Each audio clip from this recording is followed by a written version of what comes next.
What's up, guys? Skippy Africanus here, and welcome back to another Cartridge Week episode, this week featuring the 8x59mm Breda, which, yes, looks quite a lot like another 8mm cartridge that I'm sure most of you guys are familiar with, although that does beg the question, does it perform the same as its German friend? Well, before we answer that question, as well as get into the history and such, we will first do what we always do and take a look at the head stamp, which I gotta say, the head stamp for this particular cartridge is actually quite nice with that black color and then the golden primer. But anyways, on top we have SMI for Società Metallurgica Italiana, the manufacturer of the cartridge, and on the bottom 942, which actually stands for the year of manufacture, 1942. So coming out of the First World War, as well as a few conflicts during the interwar period, Italy decided from their own experiences that they should go to a two-cartridge system. Their 6.5x52mm Carcano did alright in their standard rifles. However, in in-place machine guns where one can saturate an area at a greater distance more effectively, the round was a little underpowered. Kind of think of it like nowadays where you have your standard infantry rifles and squad automatics in a lighter 5.56, and then you have some heavier stuff in 7.62 NATO for those further distances. They would come up with the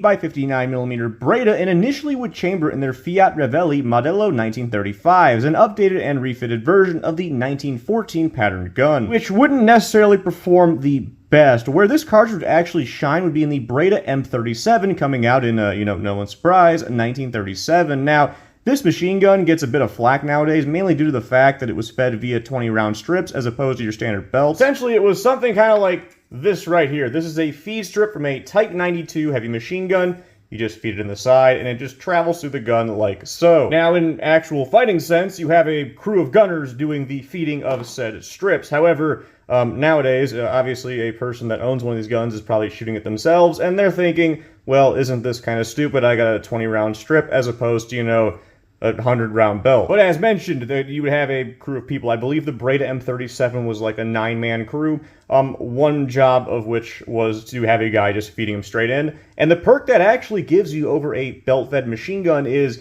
should your loader be on par, and just everything's running smoothly, you can essentially fire the gun indefinitely, assuming your barrel doesn't, overheat and all that. Like, you don't have to stop in between firing to, load up a new belt. Now, cool enough with the Breda M37 in particular is that it would actually place the spent casings right back into the feed strip, meaning soldiers could keep their spent casings and then have them later reloaded. Though keep in mind that this was more so for like training, as trying to keep track of your brass while in combat isn't really something that they would be, focusing their efforts on doing. Now, people will make mention that the purpose of refeeding the spent casing into these strips was, also so that while you're in a vehicle, you won't have brass flying around everywhere, which, would make sense. However, the Breda 38, essentially these 37 with a top-mounted magazine, was produced primarily for vehicle use and would do what most other heavy machine guns did and just, dump brass everywhere. Now, in terms of normal use, the 8x59 would be solely relegated to machine guns. However, there did exist at least one prototype semi-automatic rifle that was chambered for the cartridge, the Pavesi M42. However, the info on that thing in particular is incredibly scarce. As mentioned, though, this gun would mainly stay a machine gun cartridge, and the Breda 37 and 38 would remain quite popular guns. They get some flack nowadays, but aside from the Italians, the Allied forces had absolutely zero problem in fielding captured weapons when able to, with many of them actually really loving the guns. After the war, they would cease service with both Italy and Albania, with Italy specifically using them well into the 60s. However, once they were replaced, production of the 8x59 Breda would pretty much die overnight. And considering its status as a machine gun-only cartridge, there isn't a market to produce any commercial ammo, of course. So now, earlier in the video, we brought up the much more common 8mm Mauser, which I have an example of right here. Of course, it looks incredibly similar to the 8mm Breda, but just how close are they to one another? Well, for starters, if you want to rechamber a Breda 37 to 8mm Mauser or 7.92, all you need to really do is swap out your barrel, feed strips, and extractor. This tells us that the cartridges are already pretty darn close, and one thing in particular they share is the rim size, which actually sits at around 0.469 in diameter. Now,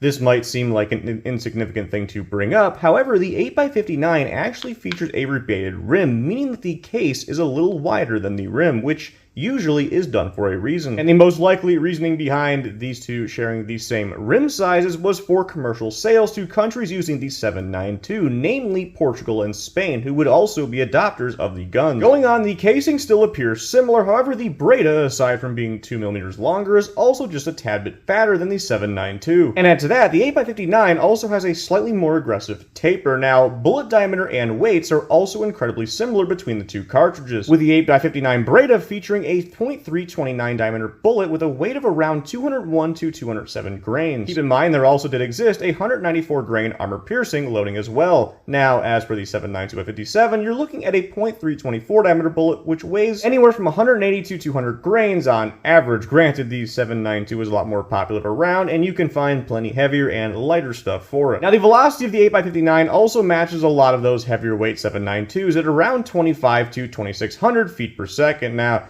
lastly, we have a steel case on our 8x59, but a brass case on the 7.92. For both cartridges, you will of course find them with either steel or brass casing. Now, with that being said, I've actually heard that the 8x59, the steel case stuff, is actually a lot more rare than the brass case.